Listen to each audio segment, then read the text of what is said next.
porque la mayor riqueza es tu salud. En CDN Radio presentamos Crónicas de Salud.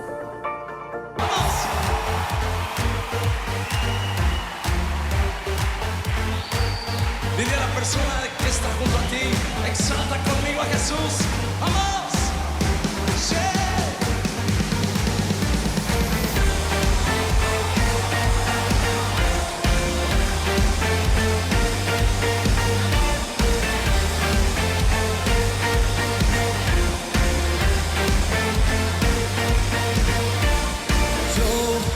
Quiero ver tu luz brillando en mí, a través de mi ser, un altar que todos puedan ver, que todos oigan que tú eres vida, la esperanza, perfecta gracia que me ha rescatado. Tú eres vida, la esperanza, perfecta gracia que me ha rescatado. Ya no vivo yo, Cristo vive en mí, barro quiero ser en tus manos. Ya no vivo yo, Cristo vive en mí, barro quiero ser en tus manos. De gloria en gloria te veo, Dios.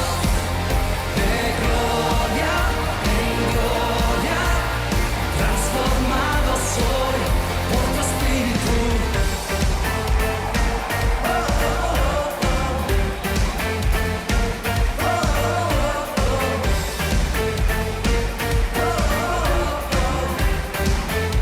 Vamos, cántalo. Yo quiero ver tu luz brillando en mí, a través de mi ser, un altar que todos puedan ver, que todos oigan que tú eres vida, la esperanza, perfecta gracia que me ha rescatado. Tú eres vida, la esperanza, perfecta gracia que me ha rescatado. Ya no vivo yo, Cristo vive en mí, barro quiero ser en tus manos. Ya no vivo yo, Cristo vive en mí, barro quiero ser en tus manos. De gloria en gloria te veo, Dios. De gloria en gloria transformado soy por tu espíritu.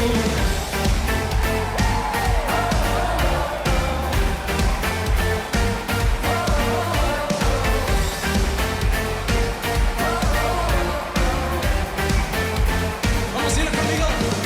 De gloria en gloria te veo, Dios. De gloria en gloria te veo, Dios. De gloria en gloria te veo, Dios. De gloria en gloria te veo, Dios. Ya no vivo yo, Cristo vive en mí, barro quiero ser en tus manos. Ya no vivo yo, Cristo vive en mí, barro quiero ser en tus manos. De gloria en gloria te veo, Dios. De gloria en gloria transformado soy por tu espíritu. Muy buenas tardes, queridos amigos. Su revista de salud, Crónicas de Salud, esta tarde, hoy viernes, finalizando una semana preciosa de lluvia, una semana hermosa. Le damos a ustedes pues la más calurosa bienvenida a este día de hoy, donde tenemos un tema de sumo interés, como toda la semana, pero el de hoy cerramos con broche de oro. Hoy tenemos una invitada de mucho honor para nosotros, es una médico. Ella es otorrinolaringología, su especialidad. Es una otorrino, una joven mujer, pero de mucha experiencia. Es Charina Fum. Es nuestra querida amiga que nos va hoy a deleitar de un tema que de seguro ustedes en sus hogares van a estar muy felices de escuchar. Hay dos glandulitas que están en sus gargantas, ahí en su orofaringe, en su nasofaringe, que son importantísimas para la vida, evitar infecciones recurrentes que le dan a nuestros niños, sobre todo menores de 3 años y después de 3 años, pero varía, viral o bacteriana. Esa es la adenoide, que ustedes saben mucho, la cantidad de bebecitos que sufren, cantidad de hipertrofia o adenoiditis, que son causas muy frecuentes de procesos quirúrgicos. Pero la amigdalitis, que es el otro tema, porque no se pueden quedar, están muy relacionados, y es por eso que hoy la doctora Karina Fung estará con nosotros hablando de este tema tan importante.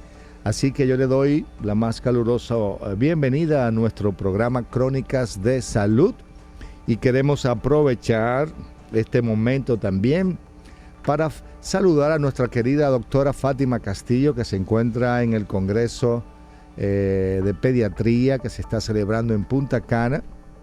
Estuve invitado a ese congreso, ya que fue dirigido a la maternidad que dignamente dirijo, la maternidad San Lorenzo de los Minas, y que le damos las gracias a través de este micrófono a la Sociedad Dominicana de Pediatría por honrarnos de dar y hacer de este congreso el honor de ser dedicado a nuestra institución. Así un saludo a la doctora Ligny Valenzuela, que estoy seguro que ya está a punto de llegar, pero sí le sucedió lo que me pasó a mí, que salí un poquito temprano y no obstante a eso el tapón me produjo un poquito de estrés, pero aquí estamos. Muy buenas tardes, doctora, ¿cómo está usted? Muchas gracias por la invitación. Bueno, doctora, usted sabe que tiene un tema y un compromiso. Atención a todos los amigos y amigas que tienen bebé por debajo de 8 años. Así es, doctora, que es lo más frecuente que encontramos. Es correcto, es correcto. Las afecciones, porque estas glándulas, revisando así, tienden a desaparecer con el tiempo, ¿no? En la adultez, sobre todo el adenoide, ¿así es? Sí, así es. El tejido linfoideo se encuentra en diversas áreas de nuestro cuerpo. Como bien usted mencionó, la faringe, en la parte del tracto digestivo y aéreo, es una importante localización de las amígdalas. La población general conoce como las amígdalas a las bolas que se localizan en la cavidad oral. Mas es importante decir que no son las únicas. Es un conjunto de amígdalas. Las más conocidas son las palatinas y que no requieren un examen exhaustivo, sino que los mismos familiares le dicen a la población pediátrica, abre la boca y ven las amígdalas cuando están hipertróficas, cuando están aumentadas de tamaño. Eso a diferencia del adenoide, que no se puede ver. Correcto. Las adenoides, para nosotros poder evaluarla en un paciente pediátrico, necesitamos introducir un endoscopio, a veces rígido, a veces flexible, que se introduce a través de las fosas nasales, porque se localizan detrás de la nariz. Así es. Y eso es importante tomarlo en consideración, porque muchas veces acuden las madres a los pediatras y a la consulta del médico general diciendo que su niño tiene 2 bolas en la nariz y creen que es la adenoides. Y es importante aclarar que no es así, que lo que se ve en las fosas nasales, lo que todos podemos ver al elevar la punta nasal, son los cornetes inferiores. Para poder observar la hipertrofia de adenoides, necesariamente necesitamos observarla a través de un estudio rígido o a través de estudios de imágenes. Imagínense qué bella introducción. Eso es lo que ustedes van a ver, el desarrollo de este importante programa, donde hablaremos sobre el adenoide y la amígdala. Noticias de salud. Llega al país una alternativa para los pacientes renales. Santo Domingo. Quienes padecen la enfermedad renal crónica en República Dominicana tendrán una opción para disminuir el fósforo y tener mayor calidad de vida sin afectar otro aspecto de su salud. Renvela es el nombre del polímero que promete mejorar la salud de los pacientes renales, incluso los que están en diálisis. Así lo explicó el doctor Fabián Ortiz Herbener, presidente de la Sociedad Ecuatoriana de Nefrología, quien se reunió este miércoles con los medios de comunicación para presentar las bondades de la opción terapéutica. De acuerdo al doctor Ortiz, este producto capta el fósforo de los alimentos y lo elimina por las vías gastrointestinales para cumplir con las funciones que realizaba el riñón antes de dañarse. Agregó que a diferencia de otros medicamentos que se utilizan para combatir esta enfermedad, este producto no daña al paciente. Nuestro tema central. Adenoide y amigdalitis es el tema que vamos a tratar hoy con la doctora Fum, es médico otorrino, quien tenemos nosotros el honor de tenerla con nosotros. Doctora, usted hizo una introducción preciosa sobre el tema. Yo me imagino que ustedes son como los cirujanos. Los cirujanos pues tienen por norma llegar cantidades de pacientes con sus hernias y los otorrinos con sus amígdalas. ¿Así es, doctora? Así es, así es. Hablaba que como son las hernias para los cirujanos en relación de frecuencia de patología, así corresponde la hipertrofia de amígdalas y de adenoides para el otorrino.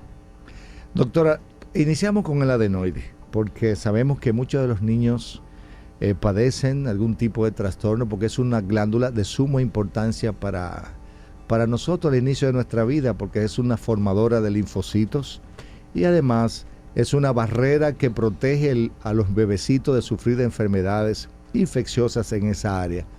¿A partir de qué mes intraútero me imagino que comienza lo que es la formación de esta glándula? ¿Cuál es su importancia y cómo la podemos definir? Bien, las adenoides en conjunto con todo el tejido linfoide de la faringe en general, que se clasifica dependiendo su localización, es un conjunto de tejido linfoideo. Las adenoides per se son distintas a las amígdalas palatinas. ¿Por qué? Porque las palatinas son encapsuladas, son dos bolas localizadas que fácilmente uno la puede extraer. Sin embargo, las adenoides no se encuentran encapsuladas, se encuentran dispersas en la pared de atrás y de arriba, o sea, en la pared posterior y superior de la nasofaringe. Entonces, ellas aumentan conforme pasan los días de la vida intrauterina a partir de la tercera semana de gestación. Comienzan a desarrollarse. Todo paciente, todo ser humano nace con adenoides. Todo el mundo nace con eso. Eso no indica que es patológico. Ahora bien, en ciertas circunstancias sí podemos decir que es indicativo de cirugía, cuando se infectan y demás que podemos desglosar. O sea que el término empleado por muchas de las madres cuando dice mi hija sufre de adenoides es un término mal empleado. Sí, correcto. Igual lo comparo muy frecuentemente cuando las personas dicen que tienen tiroides. Todos tenemos glándula tiroides. Adenoides y tiroides. Sí, en la población pediátrica, como es una población susceptible en el cual su sistema inmunológico se encuentra inmaduro, este tejido linfoideo va a aumentar de tamaño, como consecuencia de que el niño o la población pediátrica per se está exponiendo por primera vez a los alergenos, a las partículas extrañas, y el tejido linfoideo que se encuentra en cualquier área del cuerpo, pero las amígdalas palatinas y las de adenoides, como se encuentran en la parte más superior y más anterior, son las que son la primera línea de defensa cuando se presenta algún proceso infeccioso. Por eso aumentan con mucha frecuencia. Como el niño está experimentando por primera vez exposición a alergenos, virus, bacterias, entonces aumentan de tamaño y se enferman con bastante frecuencia. Podemos decir entonces, doctora, que cuando hablamos de, como lo usa el término del pueblo, la boca del cielo que están las adenoides colocadas. No en la boca, porque se encuentran en la parte de atrás de la nariz. Es una área denominada nasofaringe. En la nasofaringe es que se encuentran las adenoides. Llamado cielo de la boca por muchas personas, porque usted no lo sabía como otorrino, sépalo, doctora. También el cielo de la boca, de acuerdo. Así es como le llaman. Doctora, y cuando nosotros tenemos un bebecito que en la noche, cuando está durmiendo, ronca, se mueve con mucha facilidad, tiene un ruido específico, que el padre le escucha o la madre que tiene un sonido con cada inspiración, nosotros podemos comenzar a sospechar que estamos en la presencia de una hipertrofia de adenoides. Correcto, sí. Y es muy frecuente por lo que dije, porque ¿qué niño no se enferma cuando hay un proceso bacteriano, cuando hay un proceso viral? O sea, eso es frecuente. Ahora bien, cuando nosotros tenemos algunos signos y síntomas que en primer lugar son los padres que nos llaman a consulta por esa sintomatología, entonces es que hacemos el diagnóstico junto con estudios de imágenes que es bueno corroborar. Como usted bien menciona, la hipertrofia de adenoides se relaciona con un síndrome, que es el síndrome de la apnea obstructiva del sueño, en la cual el paciente característicamente no tiene un sueño confortable, porque la hipertrofia de adenoides es tan importante que el paciente tiene que buscar una vía alterna para respirar. Entonces abre la boca y se convierte en una respiración bucal obligatorio, porque la hipertrofia es tan severa que obstruye toda la fosa nasal en la parte de atrás y el individuo busca una manera inteligente de poder respirar, entonces lo hace a través de la cavidad oral. Entonces, como la boca no está formada o no está diseñada para el paso del aire, Así cuando es. pasa a través de la cavidad oral, vibra con las estructuras que se encuentran de manera natural, como el cielo de la boca, que es el paladar blando. Entonces esa vibración es lo que produce el ronquido. Los ronquidos por sí solos, si no producen una disminución de la saturación de oxígeno en el paciente y una acumulación de CO2, no representan una patología, porque, como mencioné, muchos niños tienen adenoides hipertróficas y no necesariamente ser patológicas. O sea que el ronquido aislado, como condición aislada, sin ningún tipo de manifestación central, no debe representar una complicación. Perfecto, doctora. O sea, ¿a partir de qué edad el niño comienza, aquellos niños que van a ser de una hipertrofia adenoide, los síntomas que usted menciona? ¿Y qué podría ocurrir con estos niños, sobre todo a través de la formación dental, que podría estar afectada en estos casos, la presencia de sinusitis, hasta otitis que puede producir Sí. cuando están en un tamaño bastante pronunciado? Así es. De manera normal, hay una comunicación entre los oídos, específicamente entre el oído medio y la nasofaringe. El oído medio constituye una parte de la vía respiratoria superior. Y cuando uno se enferma de un proceso gripal, el oído medio produce moco. Ese moco de manera normal debe drenarse, debe irse, debe expulsarse a través de la parte de atrás de la nariz. Pero ¿qué pasa? Si la parte de atrás de la nariz se encuentra obstruida, ese líquido que produce el oído de manera natural no encuentra por dónde salir. Y ahí se producen entonces de manera repetitiva los procesos infecciosos de oído. A veces otitis medias agudas, otitis medias serosas, otitis medias catarrales. En muchas ocasiones el paciente refiere que tiene dolor de oído, no necesariamente porque tenga una infección de oído externo, sino porque tiene una acumulación de moco detrás de la membrana timpánica, como consecuencia de la hipertrofia de adenoides. De hecho, en términos quirúrgicos, cuando tenemos una patología de oído en un paciente pediátrico y tenemos hipertrofia de adenoides, no hacemos la cirugía de oído de primera instancia. Primero realizamos la adenoidectomía y luego realizamos el procedimiento de oído. ¿Por qué? Porque si yo quito el problema obstructivo, que es la hipertrofia de adenoides, probablemente este oído va a mejorar. No se hace al revés porque no estamos quitando el factor obstructivo que causa la patología, la acumulación de secreciones. ¿Se puede dar concomitantemente, doctora, la afección de las amígdalas y la adenoide, o es regular hacer una adenomectomía junto con la amigdalectomía? Sí, es muy frecuente que se hagan los dos procedimientos simultáneos por varias razones. Las indicaciones a veces coinciden. Además, el paciente se somete a una sola anestesia general, que es un procedimiento que se hace bajo anestesia general. Es importante decir que hay indicaciones. Muchos familiares de pacientes acuden a la consulta porque consideran que el niño no tiene la edad suficiente para ser llevado al quirófano.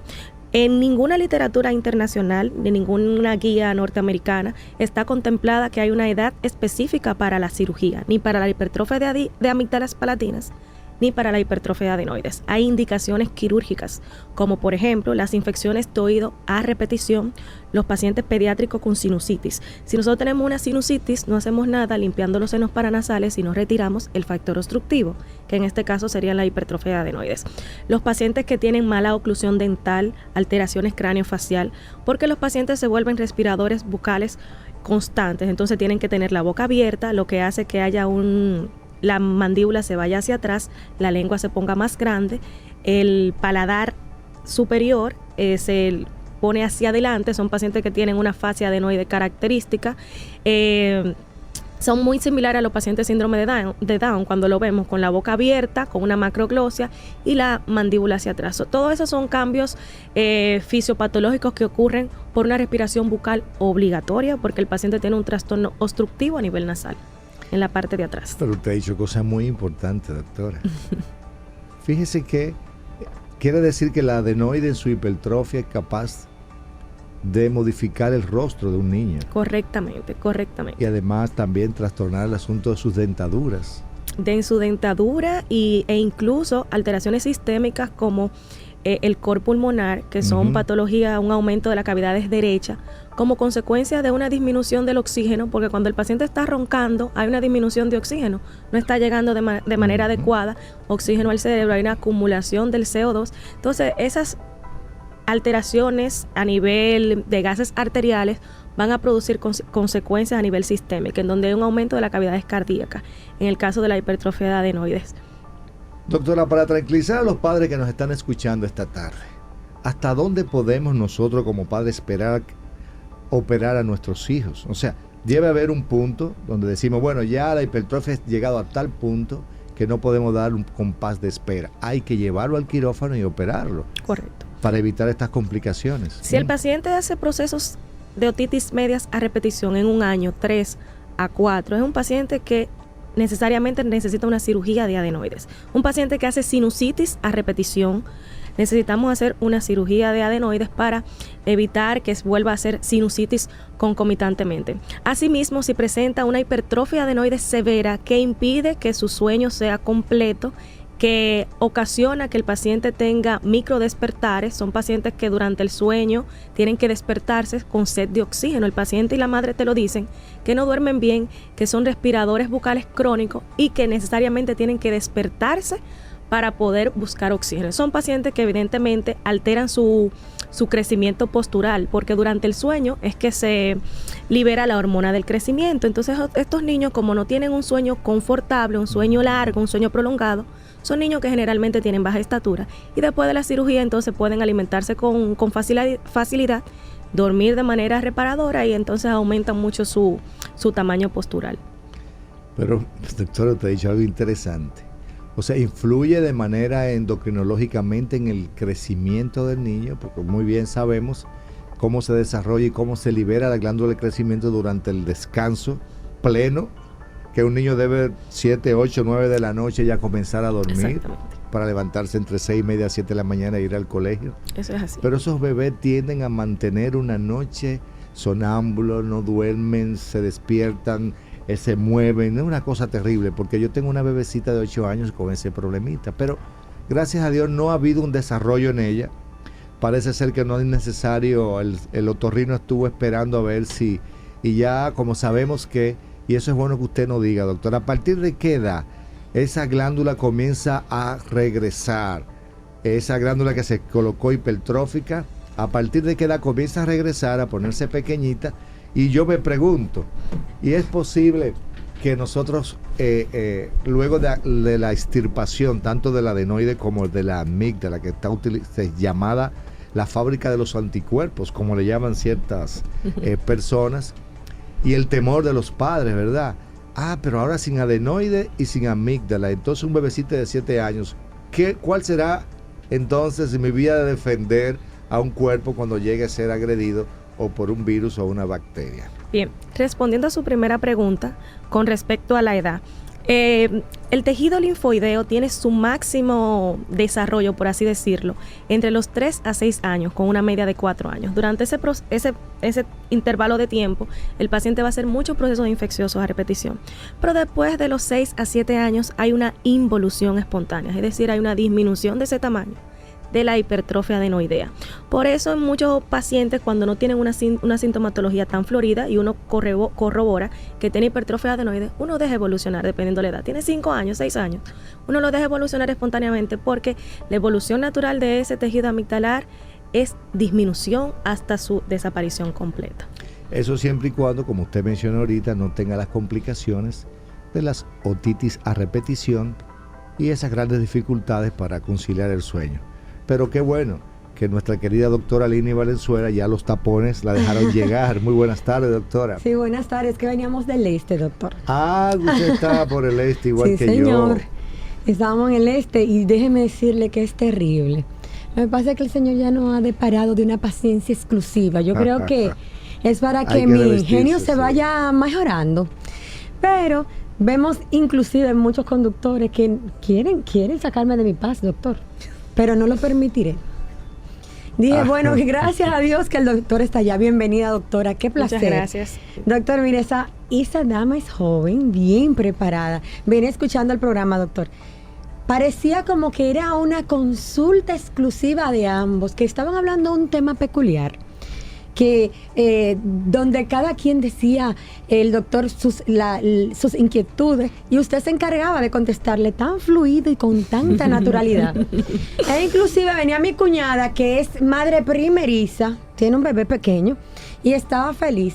Y me dice, mire, ese doctor hace unas preguntas muy acertadas, y esa doctora contesta muy bien. No, usted sabe que nosotros, como comprenderá, yo decía, bueno, es que es crónica de salud, o sea, nosotros lo acostumbramos a eso, al oyente. Qué bueno, doctora. Doctora, mire, a medida que usted iba conversando, yo tengo un bebé de poca edad, tiene 4 años, y por su peso, sentimos que en ocasiones, sobre todo en horas de la madrugada, él tiende a hacer ruido. No es un ronquido peculiar, sino como si fuera un pito. Y me ha llamado la atención, digo yo, cuidado si ese niño tiene adenoides, alguna hipertrofia de adenoides o algo por el estilo. Y hace en algunas ocasiones procesos de amigdalitis que en una ocasión, por ejemplo, me dijo la doctora que era vírica, que no se medicaba con antibióticos, que es la más frecuente. Usted sabe, yo soy madre y médico. Yo tenía la boca y yo tengo un esposo que es médico empírico. Usted sabe cuando usted se acerca al médico, osmosis, ¿no? Así es. Ojalá usted lo vea, doctor, cuando él dice, amor, pero ¿tú no crees que debemos hacer eso? Y yo, pero debemos, como que suena a mucha gente. Tú no eres médico, lo tuyo es mercadeo. Pero como quiera, él se dice, vamos a ponerle antibiótico. Doctora, todos los procesos de afectación, tanto de amígdalas y de adenoides, necesitan antibióticos. Bien, como bien usted dijo, que le dijo su pediatra, efectivamente, el 60 al 65% de los procesos infecciosos de las amígdalas palatinas y de las adenoides corresponden a procesos virales, los mismos virus que producen el resfriado común, la gripe que la población general destaca. Son los mismos virus, sincitial respiratorio, influenza, parainfluenza. Entonces, como son procesos virales, se deben tratar con medida de sostén, buena hidratación, analgésico, y como un proceso viral generalmente es autolimitado. Ahora bien, ¿qué pasa? La cavidad oral de manera normal está colonizada por muchos patógenos, o sea, por bacterias, aerobias, anaerobias. Tenemos una flora bastante florida, valga la redundancia, una flora mixta. Entonces, en algunas ocasiones, ese proceso, que debe ser autolimitado, se sobreinfecta con una bacteria. Y dentro de la bacteria, la más frecuente, aislada, es el estreptococo beta hemolítico del grupo A, el estreptococo piógenes. Ese es el más frecuente de las bacterias. Que la tenemos también en la piel, doctora. Que la tenemos en la piel. Entonces, es importante. Y también es causante en los recién nacidos de la sepsis neonatal. Exactamente, y de neumonía. Entonces, muchas ocasiones nosotros vemos que el paciente nos llega con una determinación de un ASO, de la antiestreptolicina O, aumentada en sus niveles de laboratorio, y los familiares se encuentran alarmados. Como bien ustedes expusieron, la bacteria no solo es propia de la cavidad oral, sino de la piel. Entonces, un proceso de una dermatitis puede producirme un aumento también de la antiestreptolicina O. Lo que quiero decir con esto es que no es exclusivo de que el ASO esté aumentado, de que tenga un proceso infeccioso. De hecho, hay pacientes que son portadores del estreptococo y no necesariamente ser algo patógeno. Entonces, por eso no debemos medicarlo. Nosotros nos llevamos mucho de la clínica del paciente. Si generalmente, como mencioné, los procesos virales son autolimitados y con hidratación y analgesia son suficientes. Pero si nosotros vemos un paciente que luce agudamente enfermo, que tiene fiebre mayor de 40 grados Celsius, que durante 2 a 3 días no ha mejorado con buena hidratación, y al examen físico observamos unas placas blanquecinas, que ya la gente lo conoce con mucha familiaridad. Entonces, ¿qué le dicen gránulos, doctor? ¿Usted sabe eso? Sí, le dicen gránulos, porque las criptas son denominadas así, tienen una profundidad variable de paciente a otro. Entonces, cuando uno come, restos de comida se alojan en esos surcos y producen mucho mal olor, una halitosis. De hecho, la halitosis pudiera ser considerada una indicación relativa para la cirugía, sobre todo en el paciente adulto. Porque en el paciente pediátrico, por lo general, no ocurre la halitosis con frecuencia. Doctor, ¿y cómo nosotros hacemos el diagnóstico de una adenoide? Una hipertrofia de adenoide. Eso es importante conocer, porque muchos padres a veces, como decíamos al principio, la localización en la nasofaringe, nosotros no vemos con facilidad esta glándula, pero ¿cómo podemos hacer, aparte de los síntomas presentados, y si es posible que todas esas malformaciones o esa fascia que se produce adenoide puede transformarse, cambiar después que se mejora, se opera el paciente, o que permanece ya, como usted mencionó, con inmunocomprometido, con su cara que tiene la fascia de un sindrómico, poca mandíbula, o sea, una micrognatia, sí. La micrognatia que presenta la fascia de los labios hacia adelante, como usted menciona, ¿no mejora después del procedimiento quirúrgico? Sí, mejora, pero evidentemente mientras más pequeño es el niño y menos tiempo tiene ese proceso de malformación, de adaptación ósea y muscular, es más fácil que vuelva hacia la normalidad. Entonces a veces llegan pacientes ya que han hecho muchas crisis a repetición, pacientes prácticamente adultos, y aunque la cirugía es efectiva, probablemente para que vuelva a una fase completamente normal va a necesitar una intervención de un ortodoncista, por ejemplo, para la cirujano maxilofacial, o a para veces regularizar cirujanos maxilofaciales, correctamente. Mire, doctora, sabemos que, por ejemplo, los llamados pelitos, como dicen la población normal, que son los cilios, que encontramos a niveles de las fosas nasales, tienen una función exclusiva. E inclusive son, vamos a decir, la barrera que amortigua la presión del oxígeno, regulariza la temperatura del oxígeno. Diríamos que hay un círculo vicioso en esos pacientes porque no tienen una respiración nasal, sino vocal, donde el paciente hace crisis a repetición por una mala condición de su respiración, vamos a decir, anómala, porque no lo hacen correctamente. Claro, esos son pacientes, como usted bien menciona, como ellos no tienen una respiración fisiológica normal, que es a través de la nariz, en donde refieren que no perciben olor, tienen hiposmia, una disminución de la percepción de los olores, o anosmia, una ausencia completa, porque su nariz no está funcionando, no le está correspondiendo a hacer su función, lo está haciendo la cavidad oral. Entonces, cuando uno no usa un órgano en medicina, las actividades se atrofian. Y en la nariz, pero eso es algo reversible. Después que uno hace la adenoidectomía o que disminuyen el tamaño de las adenoides, luego fluye el aire y vuelve normal. Bueno, damos las gracias por continuar con nosotros, pero queremos recordarles nuestras líneas telefónicas. Tenemos aquí a la doctora Charina Fum, médico otorrino. Ustedes saben el tema que estamos tratando, que es sobre adenoide y amígdala, sus complicaciones, sus diagnósticos y tratamiento. Estamos en el 809-683-8790, 809-683-8791 y desde el interior sin cargo al 809-200-7777. CDN Radio 92.5 y 87.9 para el Gran Cibao. Doctor, tenemos Yo quiero llamada. enviar un saludito porque tenemos una nueva integrante de Crónicas de Salud desde Santiago, la licenciada Orlandia Ortiz. Muy pronto será invitada a nuestro programa. Ella es médico, ella es psicóloga terapéutica familiar y además tiene un máster en psicología clínica. Así que un saludo especial a nuestra querida amiga Orlandia Ortiz desde la ciudad corazón, Santiago. Ya parece que se desesperó el que estaba llamando. Sí, pero no, que vuelva a llamar, que lo esperamos. Aquí, así es. Doctora, yo quiero hacerle una preguntita que también es de vital interés. Usted sabe que todo el que escucha en algún momento que va a ser operado le da un poquito de premura. No obstante eso, se asusta, y sobre todo cuando tenemos niños. Siempre los padres tardan un poco para tomar la decisión porque temen tanto la anestesia como las posibles complicaciones. ¿Cuáles son las complicaciones más frecuentes de ese tipo de cirugía? Bien, desde las complicaciones anestésicas, es una anestesia completamente general, pueden presentarse ese tipo de complicaciones. Antes de responder su pregunta, es importante que sepan que estas cirugías son electivas.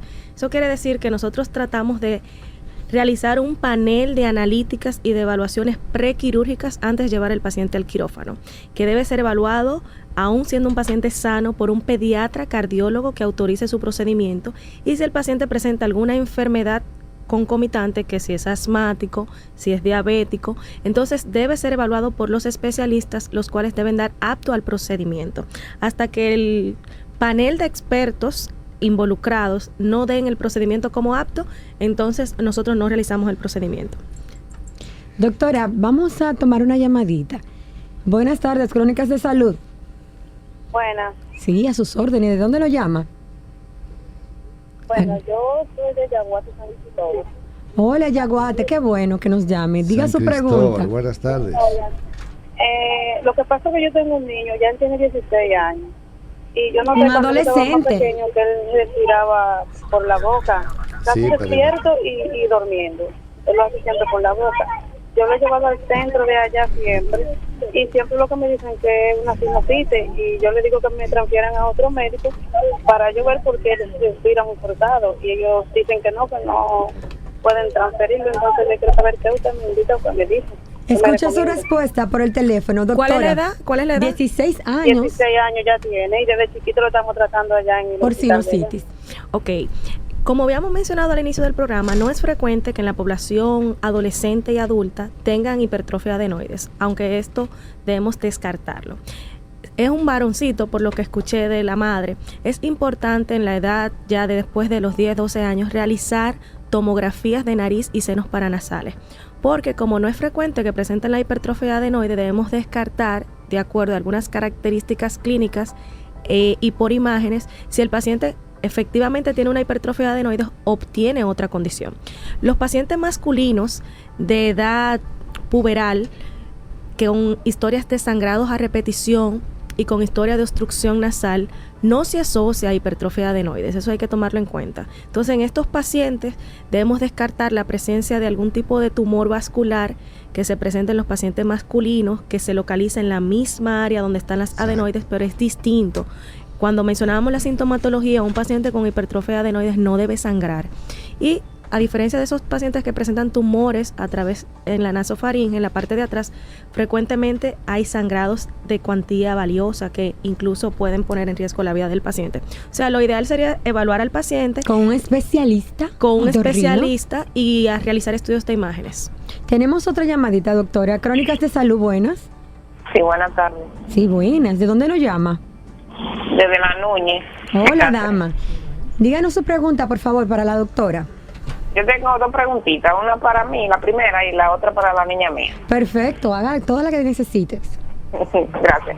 Yo hace unos meses atrás me sentía la garganta un poco adolorida y hasta para tragar agua me molestaba. Y yo me hice varios análisis, fui donde el otorrino y él dice que todo estaba bien. Yo quiero saber a qué se debe eso.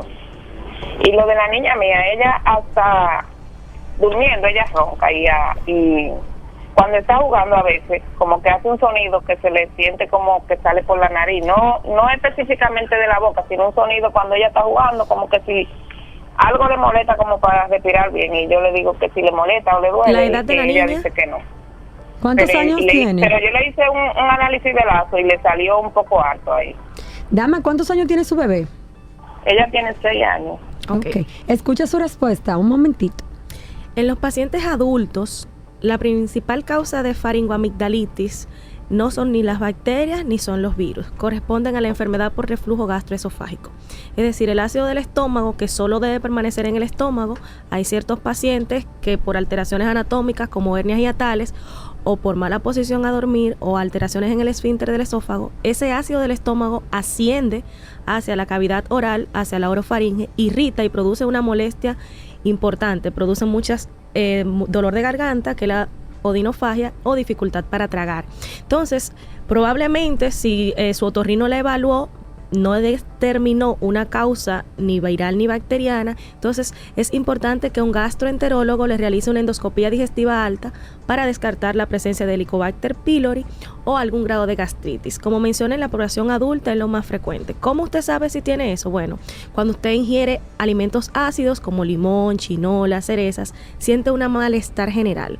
Muchos pacientes te dicen que son alérgicos a las aspirinas, pero no es que son alérgicos, es que tienen una intolerancia gástrica y son muy característicos de estas inquietudes que uno le hace al paciente y resulta que tiene eso. Con respecto a la pregunta de su niña, de que tiene 6 años, sería bueno evaluarla, descartar qué tanto tiene de adenoides, en dado caso de que lo tenga o si no. Como bien dijimos, aparte de la adenoide hay otros componentes a nivel nasal. Su niña puede tener los cornetes, que son las bolitas que tenemos en la nariz, aumentados de tamaño. La que sí se ve cuando usted... La que sí se ve al examen físico, entonces eso puede estar aumentado de tamaño y no necesariamente debe ser algo quirúrgico. Doctora, tenemos otra llamadita. Crónicas de Salud, buenas. No, buenas. Sí, buenas. Dama, ¿de dónde nos habla? De aquí de el señor, de aquí de Villa Altagracia. Villa Altagracia, si haga su Villa pregunta. Altagracia, sí. Yo soy un señor que tengo 59 años de edad. Ah, perdón, ¿cómo está usted? Bien, bien, gracias, doctora. Orgulloso de escucharla a usted ahí. Muchísimas gracias. Doctora, el problema mío es que hace un par de años yo no percibo ningún tipo de olor. La nariz mía nada más la uso prácticamente para respirar.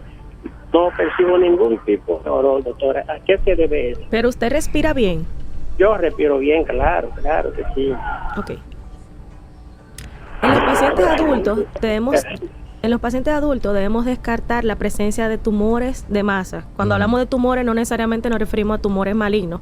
Hay tumores que se encuentran en la nariz que son benignos. Entonces, hay algunas ocupaciones que se han relacionado a disminución de la olfacción, como por ejemplo los que están en cocinas de manera constante, o también indagar la historia de algún trauma de ese paciente. Las fibras nerviosas que se encargan de la percepción del olor son muy susceptibles y por simples traumas pueden verse alterados y producir una disminución de la olfacción hasta una anosmia, o sea, una ausencia completa. También los pacientes riníticos son aquellos pacientes que tienen estornudos constantes por la exposición a detergentes, pólenes y demás, y esta inflamación prolongada de la nariz causa una disminución de la olfacción. Doctor, usted sabe un detallito. Yo que soy de infertilidad y no puedo dejar de mencionar esa parte. Nosotros tenemos un tipo de pacientes que son sindrómicos, donde pierden el gusto, o sea, pierden la capacidad de percibir olor. Puede disminuir o desaparecer y se relaciona con un tipo de infertilidad, sobre todo en hombres. Ok. Sí, hay exactamente, de sobre todo el síndrome de Karma. Doctora, pero una de las grandes preguntas que se hacen siempre los padres, y que es porque lo escuchan de los médicos, ¿con qué frecuencia queda afectado un corazón, un riñón, luego de una amigdalitis crónica sufrida por un bebé? Un único episodio de infección amigdalar por lo general no es suficiente para producir daños cardíacos. Generalmente son pacientes que tienen crisis recurrentes, 5 a 7 episodios al año, y no son manejados de manera adecuada. Generalmente en un 30 a un 25% de estos pacientes pueden tener alguna afectación cardíaca. Lamentablemente, cuando uno viene a darse cuenta, ya es un poco tarde y hay que hacer reemplazos incluso de la válvula mitral. Por eso es tan importante hacer un diagnóstico efectivo y precoz cuando el paciente tiene una infección bacteriana para combatirlo. Y con respecto a eso, me permiten hacer algunos aclarandos. Generalmente, cuando el paciente llega al especialista, dicen que solo le han administrado una penicilina benzatínica, que son bastante dolorosas, que son las que se localizan, que se administran vía intramuscular. Pero es importante decir que a veces dicen que le han colocado 6 a 7, un esquema que le ha puesto su pediatra o su médico tratante. Esto va a contrarrestar algunas complicaciones sistémicas. Pero si en la infección aguda al paciente no se le administra antibióticos por vía oral, entonces la infección aguda no va a ceder. Eso solo te protege contra las infecciones recurrentes y contra las complicaciones como las endocarditis, como contra la fiebre reumática, la fiebre escarlatina. Pero si no tratamos con antibióticos vía oral, entonces el paciente va a seguir con la misma sintomatología, porque la penicilina que se inyecta es una penicilina de depósito y, como el nombre lo indica, no tiene actividad inmediata al administrarse. Sí, se tarda de 48 a 72 horas aproximadamente. Y tiene prolongada actividad. Realmente, doctora, el estreptococo, como usted muy bien mencionó, como causa de la infección bacteriana, es responsable entonces de esa fiebre reumática, y es para nosotros obligatorio en nuestra historia clínica que le hacemos a nuestras embarazadas. Usted padeció cuando niña de infecciones recurrentes de amígdala, porque cuando nos llegan con los problemas cardíacos, siempre un alto porcentaje son de problemas reumáticos producidos por Por daños una a nivel, miocardiopatía secundaria. daño producido a nivel de las válvulas, sobre todo la aórtica y entonces la mitral, perdón, y es por eso que nosotros encontramos Y sobre todo muchos nosotros, casitos. doctor, que cuando las mujeres están embarazadas, al aumentar lo que es el volumen y gasto cardíaco, nosotros implementamos un consumo a esa paciente que tiene que darle soporte a ese bebé, placenta y demás, que es un órgano normal. Entonces, ¿qué sucede? Un corazón que ya está traumatizado, usted le da más trabajo funcionalmente hablando, aumenta su estructura, que es normal durante el embarazo, y esa paciente desentona en un problema. Claro, claro. Entonces es importante la historia clínica. El doctor es muy acertado cuando nos habla de eso, que debemos preguntarlo. Tenemos una llamadita, doctor. Buenas tardes. Sí, buenas. Por favor, baje un poquito su volumen. Buenas tardes. Buenas. Sí, buenas. Doctora, de nuevo, pero esta vez para un primo mío. Cuando guste, David. ¿Quién nos habla? Mire, mi primo tiene una masa en la garganta, no sé cómo se llama, o si es la garganta en otra parte. El fin es que él ya está flaquito porque él dice que le molesta comer. Y él pierde la fuerza de la mano, que no puede trabajar tampoco por eso. Yo quiero saber más o ¿Cuál es menos la si edad usted de tiene su la idea, familiar? ¿cómo se llama eso? La edad de su familiar. Él tiene como unos 33 años. Con pérdida muscular, doctor, de tono muscular, dice ella. Sí.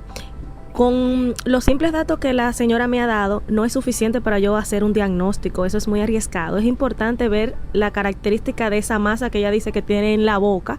Y si tiene repercusiones neurológicas, hay que ver si está aunado a eso que tiene en la boca o si tiene algún síndrome, alguna característica, alguna condición médica generalizada que ha producido entonces una alteración en la cavidad oral, porque por lo general las lesiones en cavidad oral no producen alteraciones musculares, pues están distantes, a menos que sean pacientes que hayan hecho alteraciones recurrentes, infecciones, adenoamigdalar, pero usted me dice que tiene una masa u otros virus, me dice que tiene una masa en la cavidad oral. Y cuando hablamos de amigdalitis, las amígdalas se inflaman iguales, o sea, tenemos ambas amígdalas con el mismo grado de infección, del mismo tamaño. De hecho, cuando nosotros tenemos amígdalas asimétricas, es decir, una amígdala pequeñita y otra amígdala grande, eso nos hace sospechar de malignidad en un paciente adulto. Entonces, en esos casos, siempre es bueno descartar la presencia o la ausencia de una malignidad cuando tenemos asimetría, una amígdala pequeña y una amígdala grande. He mencionado paciente adulto porque en el paciente pediátrico se puede presentar y no necesariamente. Ser patológico. Buenas tardes, Crónica de Salud. Buenas. Buenas. Sí, a sus órdenes. Buenas tardes. Buenas tardes. Sí, le escuchamos. Doctor, Diga usted. ella aquí de Sabana Grande de Boyá. Bienvenido. Buena. Qué buena que usted su Lo pregunta estoy a la llamando doctora. para hacerle una pregunta, porque yo sufría de la garganta desde chiquito. Ajá.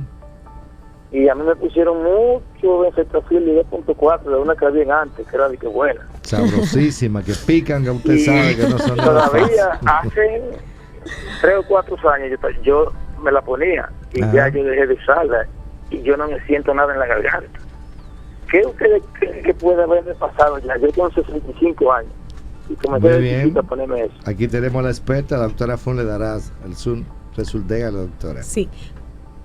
Ya usted es un paciente adulto que no debería enfermarse de los procesos infecciosos de amígdalas por bacterias.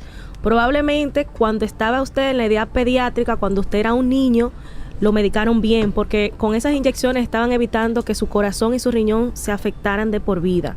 Ahora bien, ya de adulto, probablemente la causa de su infección en las amígdalas no era la bacteria, o sea, no era la misma causa que cuando estaba usted niño. Entonces, ya de adulto, probablemente lo que usted tenía era una enfermedad por reflujo, una molestia en la garganta constante por el ácido del estómago, y eso entonces no necesita medicación con antibióticos, porque es una condición que debe manejarse con protectores gástricos, medidas generales y demás. Doctora, el tiempo se agotó. Bueno, muy buen tema, rapidito. nos encantó. Me quedé con algunas preguntas yo e necesito inquietudes. saber dónde está Charina, porque no, Exactamente, no es que por ella favor. puede, no. Ya es un compromiso. La Claro. doctora Charina estará con nosotros. ¿Dónde está localizada su consultorio, doctora? En Vista del Jardín, en el Centro Médico Vista del Jardín, que se localiza frente al Jardín Botánico. Sí, ¿quiere que le dé el número de teléfono? Sí, porque por favor. 809-563-9923. No, pero me gustaría el número suyo. Y doctora, exactamente, para los su amigos que nos teléfono, están doctora. escuchando. Mi teléfono es el 829-754-3991. Bueno, A señora, las estamos órdenes. más que agradecidos, doctora, de su presencia en nuestro programa Crónicas de Salud. De verdad que ha sido una tarde maravillosa. Tiene un Usted compromiso quedó con nosotros, Así doctora. será. Comprometida esta tarde para regresar. Y queremos pedirle en este minuto que queda, doctora, ¿cuáles consejos usted le da a nuestros amigos que nos escuchan, sobre todo en el cuidado de esas dos glándulas tan importantes? Lo más importante es que los familiares del paciente y el paciente no se automediquen. Eso. Porque no necesariamente la infección que usted ve en la garganta debe ser algo bacteriano o viral, como mencioné. A veces es suficiente con ir a un médico general que le puede resolver, pero si la situación no ha mejorado, entonces usted debe buscar asistencia con un especialista. Gracias, Bueno. doctora, complacida. Doctora, nosotros tenemos un lema aquí en Crónicas de Salud y le decimos a nuestros oyentes que nuestra mayor riqueza es su salud. Dios le bendiga. Hasta el próximo lunes. Porque la mayor riqueza es tu salud. Por CDN Radio hemos presentado Crónicas de Salud.